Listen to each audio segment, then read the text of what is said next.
You are listening to Panther Tracks. Because of the following special program, Wonder Woman and the Incredible Hulk will not be presented this evening.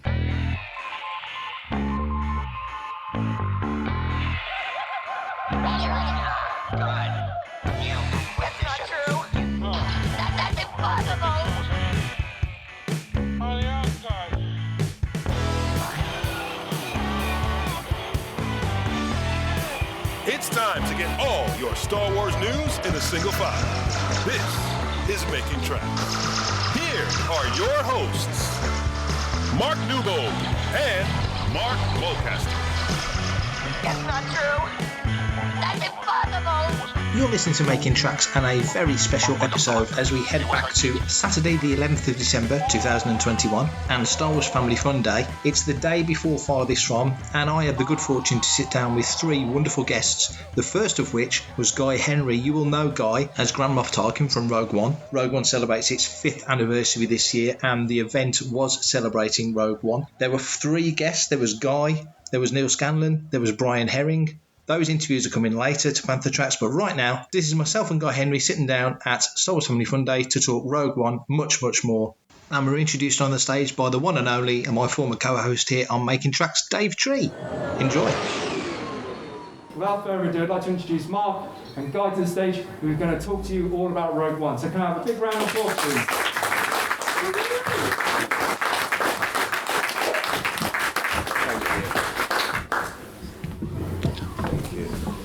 Masks off. What Dave doesn't tell you is he was 25 when that story happened. So welcome, Guy. Thank you. Here in Fording Bridge, we're going to talk a bit about Rogue One, a little bit about your wider career. I'm sure we'll go down all sorts of avenues. Steady. Yes. First things first. Life. How is life treating you right now at this very moment? Well, it's a rather deep question, isn't it, for a Saturday night? It's all right. Yes, we've just moved back to the New Forest where I was brought up. Went to Brockenhurst College, so that seems to be the arbiter of whether you are a proper local or not. You went to Brock, and I've spent 40 years away from the place and doing acting lark all over the shop. And a few weeks ago we succeeded in moving back here whilst I'm still trying to finish off Holby City, which is the show I do where I pretend to be a doctor. So I'm knackered but happy to be back home in the New Forest, I have to say. I mean, obviously the wider public will know you best, I would say, for Holden. How has it been now? You've been on that show, 11 years? On and off 11 years. Yeah. How does it feel now that particular segment of your acting career is now drawing to a close? Well, I think it's very much a mixed feeling because the people you work with on that show are fantastic. I love the character I play. And on a purely mercenary sense, as an actor, you don't get many opportunities to earn a regular wage. And many people don't, particularly in recent times. So I'm both excited by the idea of doing other things and very worried that I won't be able to afford the Brussels sprouts for next Christmas anyway. Because, as I say, it's very, very unusual to get a regular wage like that, and also to enjoy the show. It's been a fantastic show, and one of the things I have loved about it is that if you are a guest actor on shows, you never get a chance to relax, really. You're in and out, and all the regulars are the guys who are doing the show all the time. So before I joined, I'd done a lot of that sort of stuff, and mainly theatre, in fact. And I think what Holby has given me is an ability to relax a bit more in front of the camera, and it's only when you're relaxed in front of the camera that you can do your best work. If you are a rabbit in headlights and your shoulders are up and you're frightened, you can't do your best work. So it's been a baptism of fire all day, every day for the last 11 years on and off. Not every day. But it's been a fantastic job, and I'm sad that it's finishing, but I'm excited about whatever may come along. I hope there is something, but you never know. I mean, I am tall and a funny shape, so I do tend to work. I've got lots of nice-looking, ordinary-shaped friends who are actors who don't work because there are so many of them. But if you're 6'4" and a bit strange, then you are likely to get roles. I should be quizzing. Yes, join the club. Yeah. Before we get to Rogue One, which is obviously the crux of what we want to talk about, you were also in the Harry Potter series as well. How did that come about? Because to be involved in a tremendously successful series as that was, how does a role like that come across your sort of table, if you like? I did a tiny part, a one-day part for the director David Yates, who was directing a thing years ago called The Young Visitors, ERS, Young Visitors. It's a famous novel. Jim Broadbent was the star, and he was a very odd character, out of his depth in polite society. It's a very eccentric film for television, and I played a one-off role as a sort of martinet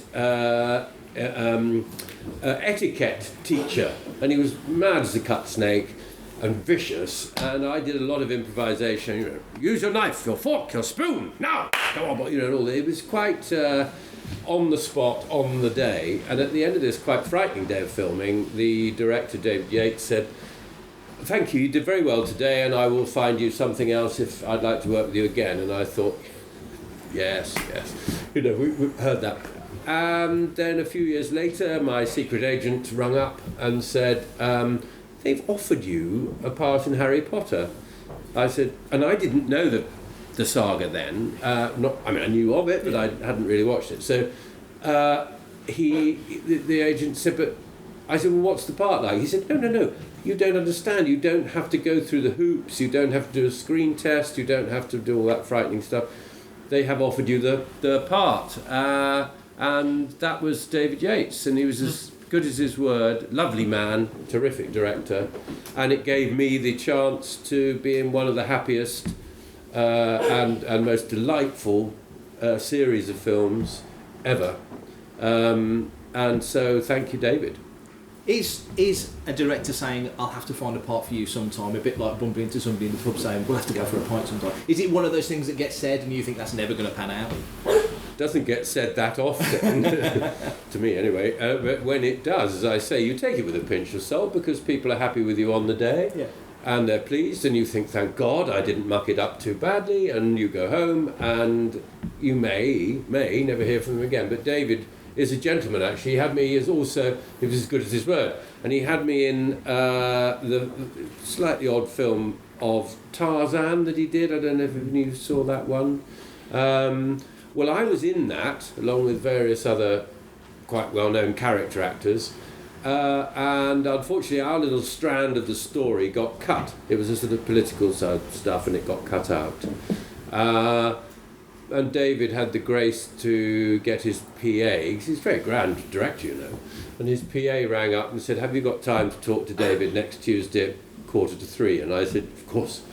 And he said, "I'm really sorry, nothing to do with you, but we're cutting you guys out of the film. It's not working, that strand." But he's a nice man, and it goes a long way, I think, when you meet somebody as pleasant and courteous as that. Many people in showbiz are, but he's a real gent. Yeah.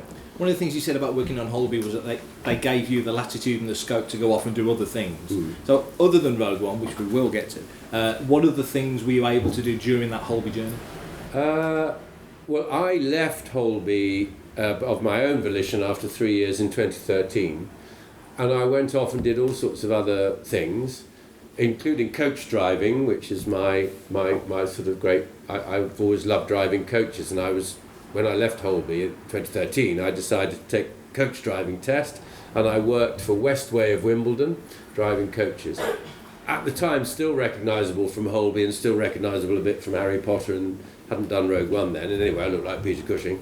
But I was driving my coach up Park Lane towards Hyde Park Corner, and I was right behind the back end of a double-decker bus which was full of school children, and they were all pointing at me and saying, "What are you doing driving a bus up Park Lane?" Anyway, I was. Fascinating. But I left it for 2 years, and then I'm talking about money again in a practical sense. I thought, well, I've been working, but I haven't been earning really anything like what I was doing before, and I asked to go back, so they said, all right then. And now they've sacked us all, and we are facing the last 5 days of filming this coming week, which is going to be very emotional, I think. Very lovely bunch of people and a great show, and it's a shame they're cancelling it. It is. I don't quite get it, but life is what life is. So we'll be seeing you in the revival of On the Buses then. Yeah, on the buses, anything to do with coaches. In fact, I've got a slight dream of making us. We know that on Channel 5 they let sort of minor television type people do, like me and more famous than me, do sort of on the road documentary movies. We've had various people doing all sorts of funny things, and I'm determined that I might do one about the coaching industry then and now. And there's quite a few odd people, like Ken Bruce on Radio 2. He had a Routemaster bus, and Charles Nove. It seems to be a radio people's thing. Charles Nove off Scala Radio, brilliant station by the way. He's got buses and things, so I think it would be quite fun because you get all sorts of loonies in the coach industry. Quite funny stories as well. I remember Westway of Wimbledon, one driver backed in with a coach full of school children. Doesn't normally happen, don't worry. And he backed into a branch of a tree and shattered the rear windscreen of the coach. And the boss of the company said, "Didn't you see the branch? Come on." And he said, "I didn't even see the tree." So we're very safe on the road normally, though. So we will get to Rogue One then. So Rogue One. So Rogue One. There you go. So again, the A1, a very good road. Sorry.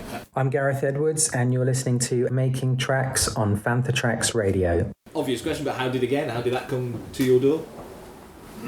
That again, well, I'm not sure, but apparently Gareth, who directed it, most of it, he was in a hotel room, and on came Holby City, and he thought, well, if anyone is going to have a go at Peter Cushing and Tarkin, that'll be him.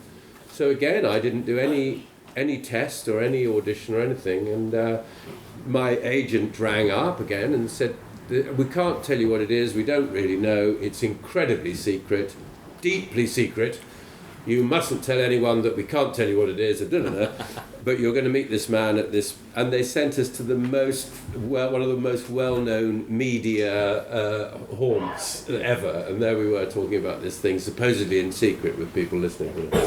And actually, there were some people at the table behind who turned out to be Holby City fans, and they said nice things to me, so I said, "Carry on." I think the director thought I'd paid them to say, yeah, he's a good actor. So when it was offered, when it was discussed, what did you know of, well, generally of Star Wars, but also of that particular role? Very little. I wasn't a Harry Potter buff. I didn't know very much about it, but I swiftly immersed myself in it, and my friend Geordie Scott Fraser, who's an actor I met at the National Theatre when I was doing plays with him there, he's a great Star Wars fan, and he marshalled me in the direction of, I suppose it's not an exact impression of Peter Cushing. I wasn't capable of that, but I tried to get the flavour, the essence of the character and the voice, although, as I said to some people here earlier, I was deeply disappointed when the film came out, and quite a lot of my now ex-friends texted me and said, when they saw Tarkin, they said, "Oh yes, as soon as you opened his mouth, I knew it was you." So I thought, well, all those months and months of pretending to sound like Peter Cushing have been a bit wasted, haven't they? Because clearly I just sound like me. But no, it was. I'm proud of being a part of that, and proud of. I think it was dubious. Some people thought it was a dubious thing to do, to recreate a person like that. But I think of it as a tribute to a wonderful actor, Peter Cushing. Yeah, that's the way I looked at it. His family was certainly seemed to be, the estate seemed to be certainly up for it. They were, and his secretary Joyce apparently was not young. I never met her, but she was taken. Obviously, she was with Peter Cushing for 25 years, and they were very close.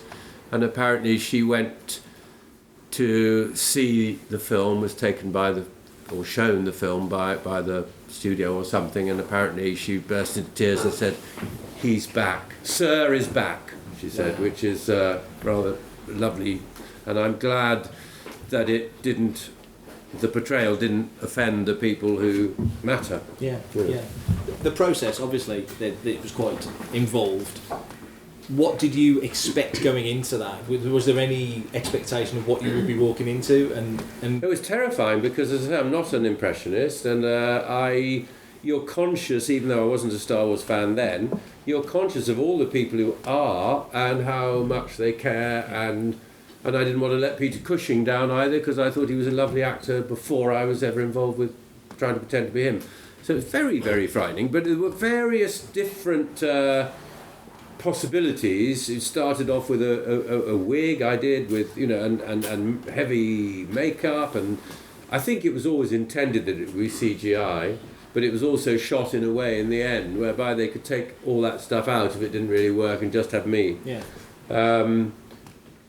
I would have quite liked it if it had just been me, but then I think what they achieved was brilliant. So at the time, anyway, I mean, you said it's 5 years ago now. It's probably even more brilliant possibilities for that sort of CGI stuff now. Yeah, it's held up fantastically well. They're in the kitchen at the moment, but me, Paul and Carl interviewed Gareth a few years ago, and he was quite clear that if it hadn't have worked out, the technology hadn't have been up for it, he was more than happy for it to be you doing that role. So clearly there was enough there. Yes, well, it was a long-winded process because they rewrote a lot of it as they went along, and I kept thinking I'd finished, and then they'd bring me back and we'd do some more scenes, and it was an extraordinary adventure, I must say. And somehow, to be in Harry Potter and Star Wars, yeah, I think I'd better do Star Trek next, and what other franchises corner the market in nipping into a few franchises. It's not a bad thing. That would pay for the Brussels sprouts. It would. So when you were on the set, the process, because it's take after take after take after take, how does that work? Because you've got Ireland guys there, you've got presumably makeup people there, the director's doing what he's doing, you're trying to presumably focus on the performance. How much is going on when you're trying to get this down? Well, funnily enough, I thought it would be more daunting than it was, but quite a lot of the crew were also people I knew from other jobs I'd done. Not Harry Potter, Holby City. There were, some of the crew from Holby turned up, because people are essentially, as you know, are all freelance, and they go wherever the work is.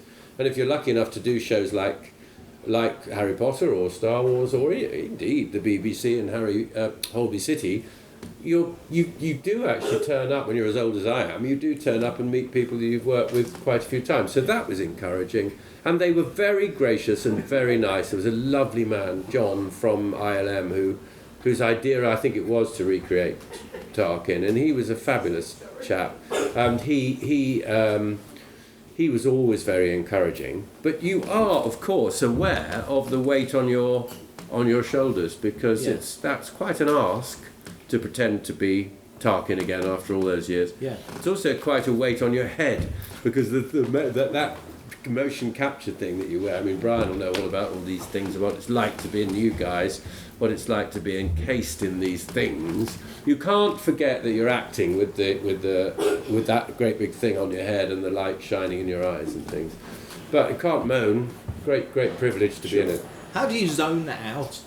Is there a skill in sort of pretending or imagining this contraption's not there and it's just me and the character? And the other person. I mean, Ben Mendelsohn, who I did most of my scenes with, who played Director Krennic, a lovely man. He was very cross with me one day. He's a very methody actor, Ben, and he used to get himself frightfully worked up before each take. And I was being deliberately louche behind the camera to annoy him, and I succeeded beyond my wildest dreams, because he suddenly shouted at me before a take, "Don't look at the fucking monitor, guy!" on the camera. Don't look at... And I wasn't actually looking at the monitor. As I told him afterwards, he said, "Oh, I owe you a public apology." I said, "No, you don't, Ben. It's fine. As long as you know I wasn't. But I was trying to annoy you, because that's the way you work best." He's a lovely man. So, there's a wonderful actor, the late Ian Charlson. I was doing a production of Hamlet with him. He was brilliant. I was Guildenstern, not so good. But, and I said to him one day, "But how do you get the Olivier Theatre audience to listen to what you're saying?" it's a long play. We could all get a bit bored, but you could hear a pin drop. And he said, I just concentrate on what I'm saying. Which I suppose is what people do, isn't it? When you're talking, you're trying to get something over to somebody else, you're trying to persuade somebody of something, whatever. Yeah. So you concentrate on what you're saying. Mind you, I used to forget what I was saying half the time because I was so frightened. And they kept changing the script. Yeah. When you do a job like that, because as any actor, anybody in any profession, you're learning all the time. What do you think you took away from that particular job, if anything, because it is so unique to itself, really?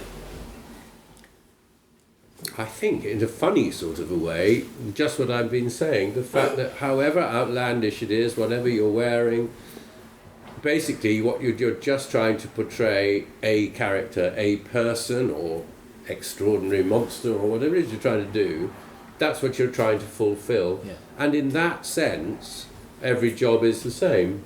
That's what you're doing. Ever since time began, human beings have loved sitting in the dark and being told a story. And that's what actors and people in the business, you guys, that's what we do. Yeah. It's a lovely thing to do. For everything in one location, daily news, reviews, interviews, podcasts, video and social media feeds, bookmark FanthaTracks.com for Star Wars news 24/7, 365.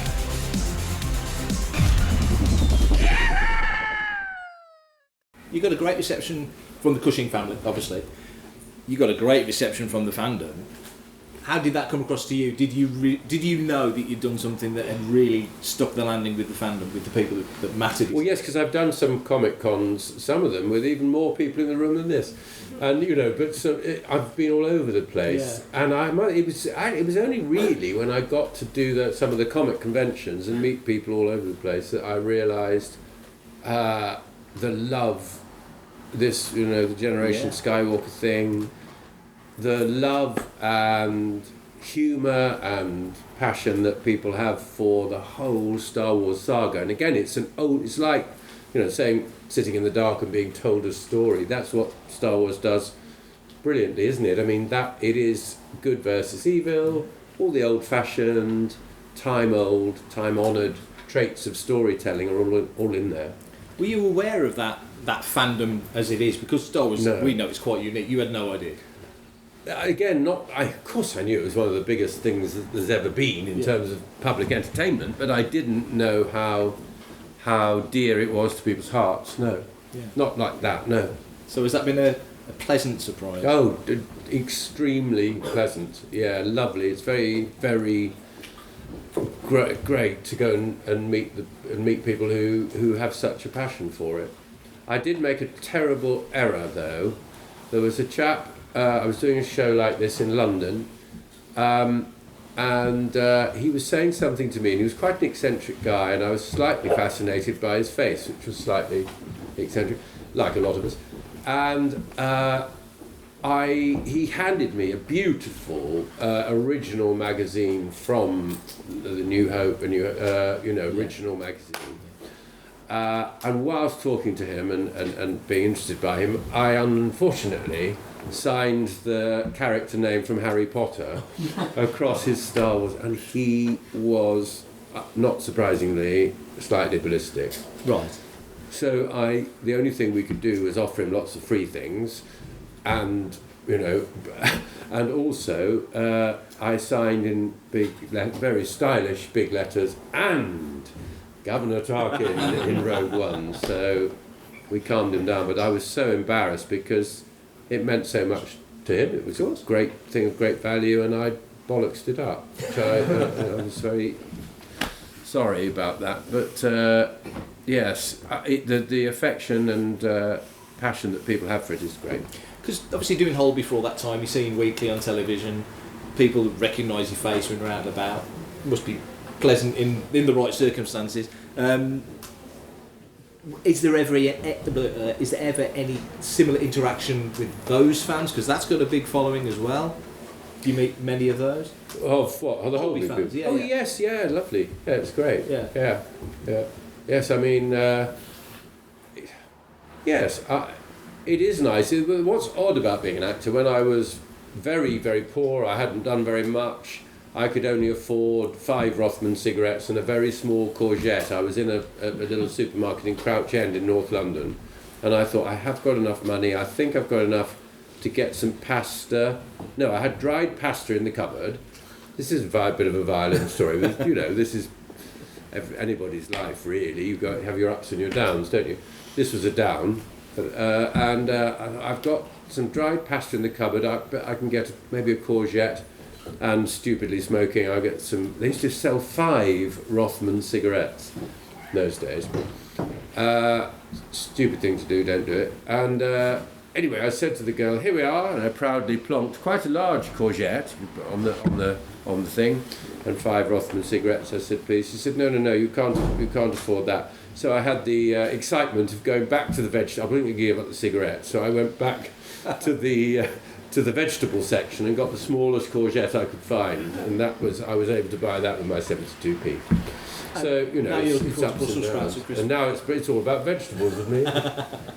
Yeah. What was the question? Oh, I can't remember. No. So now you've done visual effects work in stuff, Potter, not in the same way, but with effects around you, and then being very much the focus in Rogue One. I would assume that you're very open to, because obviously you've done television work, you've done movie work, you've done stage work, you've really done all of those different disciplines. You're happy to dip into any of them at any time. Yes, I mean, it's very hard when you've been doing Holby for so long. Having moved house here, I quite like a little break, but I say that to recharge the batteries and see what comes along. I say that, and of course, again, I'll be worried that I'm not working. I'll be phoning next Friday, I'll be phoning the agent up and saying, "Has David Yates called at all from Harry Potter?" But yeah, I don't know. We'll see.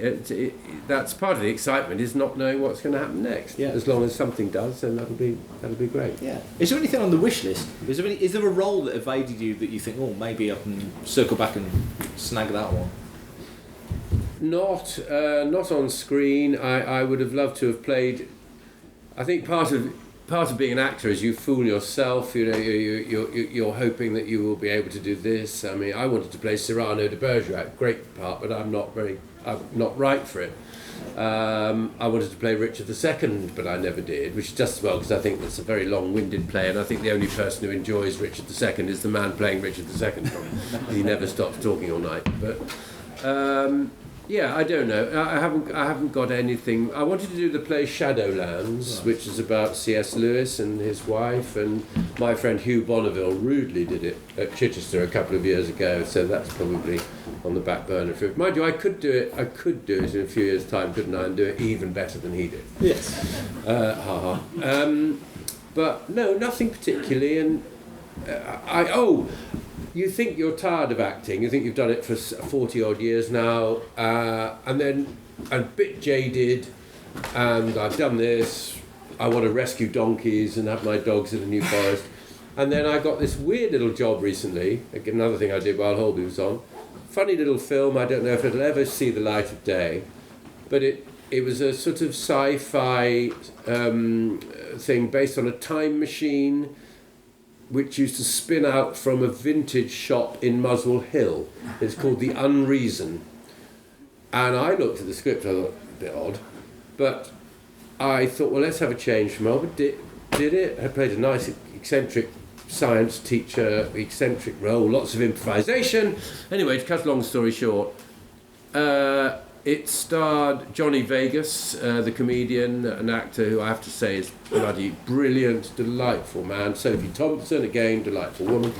And in one little job, I just did a few days on it, in one little job it reinvigorated my hopes for acting and my desire to do something new.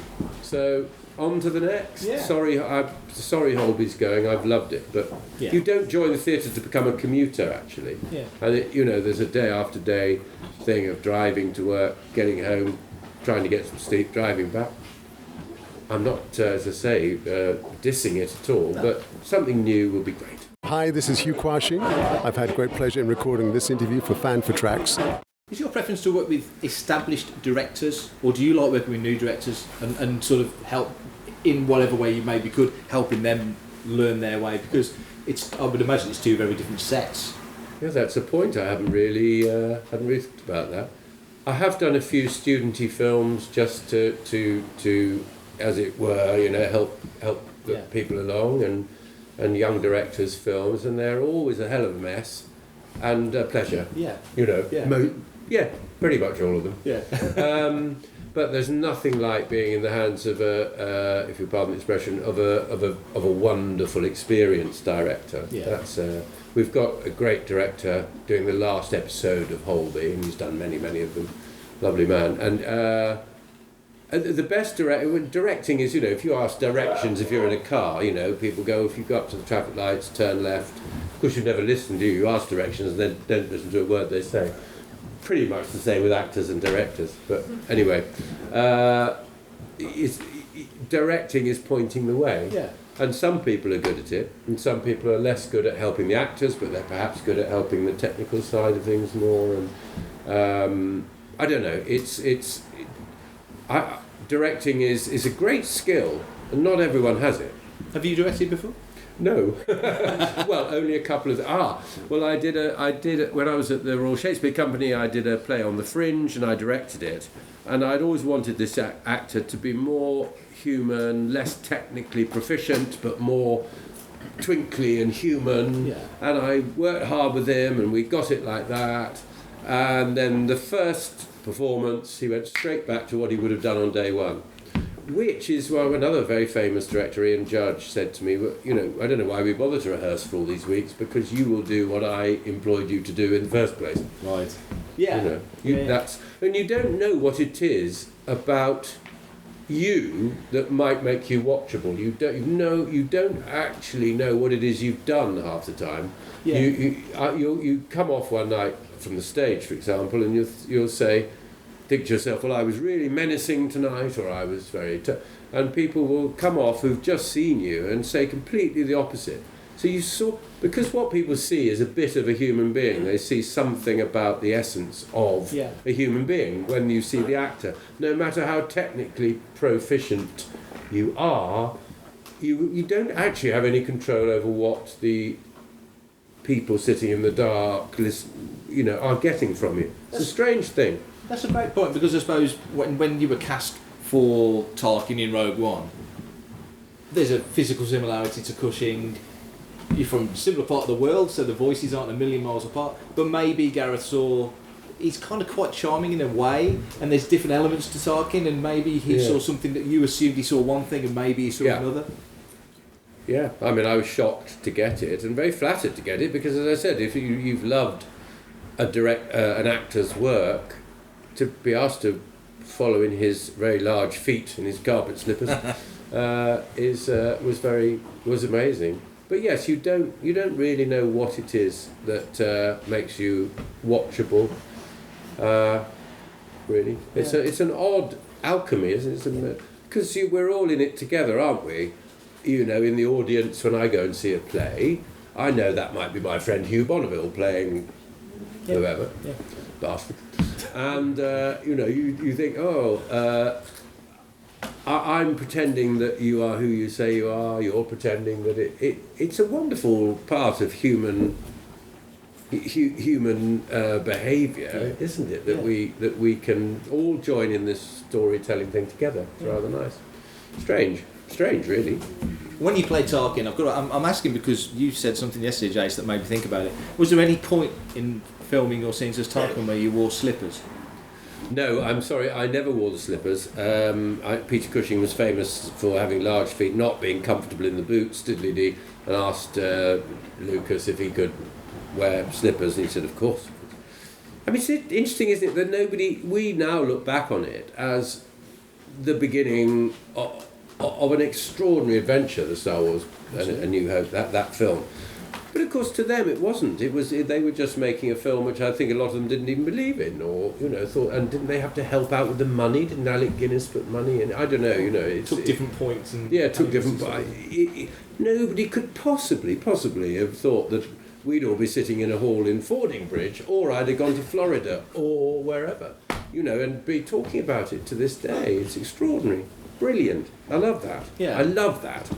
Weird. The long-lasting effect that one project can have over the course of astonishing. You don't know, and you never know. You never set out to do. Say you're going to do a Shakespeare play. You never set out to say, right, let's do the most average, boring version of Two Gentlemen of Verona we possibly could. You always hope it's going to be the best. And anyone who makes anything, writes a book or paints something or does arts and crafts, whatever people do, you're always hoping it's going to be fantastic, aren't you? And sometimes it is. Yes. Sometimes. Yeah. So I didn't wear the slippers. I did, though, because I'm very tall, and we had a couple of Darth Vaders. One of them was Spencer Wilding, who some of you will know. Lovely bloke, again. He was a kickboxer from Rill. A very funny thing, which was cut from the film, I think, thank goodness, because he had to walk backwards, which is a very difficult thing to do with a cloak on, up a ramp. Well, he couldn't do that for love nor money. It's very funny. But because he was no taller than me, rather, I did have to, I did play the scene like that. So no carpet slippers, but racer knees. Yeah, with the comedy legs. He was a kickboxer from Rill. Sounds like a Victoria Wood joke, doesn't it? Yes, yes. There's a great Victoria Wood joke about, where you go to one of those naughty parties where you put your keys in the bowl in the middle and see who, you might get to meet during the course of the evening. And she said, I had no idea who got my moped, but I love that Peugeot. Anyway. So, a quick question just occurs to me. Obviously, you're in Potter, as we said. Have you done any Potter events, any Potter conventions? Are there many Potter conventions? I don't think there are, not in the same way that there are Star Wars ones, no. No. I don't, not specific, no. No. I mean, obviously people who come to the general shows many are Potter fans, sure, quite right too, but no, not specifically. No, I'm just curious. In types of roles going forward now that you would like to pull your experience together for, is comedy one that would ever attract you? Oh, I've done a lot of comedy. Yes, I mean, look at me. Yes, comedy legs. Funny thing, I on the theatre I tend to get very outlandish, weird sort of fop roles, and I'm comedic, often. Whereas on screen I tend to get the more saturnine and darker roles. I don't really know what. Again, I don't really understand what I do. Is that horses for courses? Because sometimes the camera likes a certain thing, but the audience, when you're there, like here in the moment, it's a different avenue for putting that talent forward than it is on television. Well, I'd like to have a go at doing. It would make a lovely change from Holby and lots of other filmy type things I've done to use my more eccentric, quirky, weird side to be funny on camera. I'd like to, that would be. I mean, I've done the IT crowd, of course, but I was a rather serious saturnine lawyer in an episode saying, "Whereabouts on the bottom did he plant the kiss?" A funny program. But yeah, I'd like to try moving my theatre sort of weird comedy stuff to the screen. Yeah. Perhaps it's just a bit too OTT. I don't know. And if the opportunity to return to Star Wars ever came across your door, I'm assuming you would jump at it. Oh God, yes. Yeah, yes, I would. And now that I know that to many people it was an acceptable interpretation of that, or what I quite like them to do, and there are possibilities I gather, but that they go back a bit further in time and they have me as Tarkin without the CGI. That would be lovely. Brilliant. Well, I think we've covered every aspect of your career. Yes. Oh no, far more. Oh, is there more? No. I've more enough now. I've got to ask now. How did this bus driving thing come about? Was that something you were into as a kid? And it just I just loved coaches. I don't know why. I've always loved that bus driving skill. It's weird, isn't it? I'm very strange. That's it. But I love it. Mind you, see, there's the actor's arrogance, because I thought, as I always admired because I used to sit at the front of London buses with the pretend steering wheel, pretending to drive them. I've always loved driving, and so I took my test for the coaches, and I got a job in Wimbledon, as I said, and I thought that everybody on my coach would be amazed by my skills and virtually weeping with delight to be on my coach and asking for my autograph. Nobody takes a bloody bit of notice of you at all as a coach driver. You get you can stand at the entrance to the coach if it's, you're greeting people to take them on a tour somewhere or whatever. No notice at all. And did you cover a good area? Oh, I went all over the shop, yes. I scraped 2 of them quite badly, yes. The bus company, Westford, told me to go and pick up some very elderly Americans from the Playhouse Theatre. Yeah. And they said, you can park down that side. I said, and then when I got there, I found you couldn't because they'd changed the yellow lines to red lines, cannot go. So I was looking around for somewhere else to park. And I did the cardinal sin of I took my eye off the left-hand mirror. Yeah. And coaches, it was a big coach, and they're so large you don't know what you're hitting, really. So it was about an hour and a half while I was something like that. And I eventually looked in that mirror and I saw this Volkswagen Chiron going up and down like this. And there was this taxi driver going, no, stop.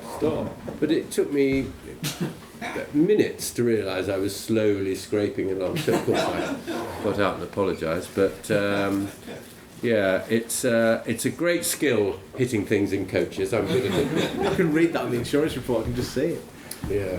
Any aspirations to learn to manoeuvre any other large vehicles? No.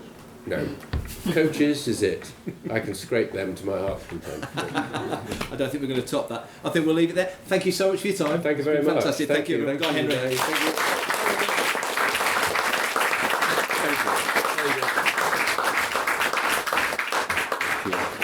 you. We'll be back on later. Neil Scanlon's here later, so we'll be having a chat with Neil about 4 o'clock, hopefully everything being equal. So enjoy the rest of the show.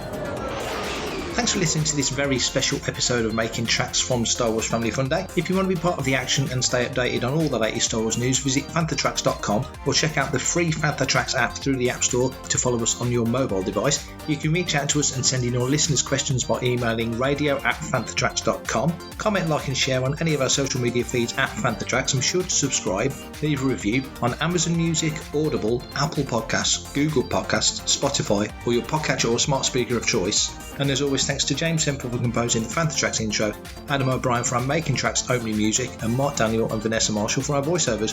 Remember, tune into our Fantha Tracks news show, Good Morning Tatooine, live Sunday evenings at 9pm UK, 4pm Pacific or 1pm Eastern on Facebook and YouTube, and we'll catch you next time.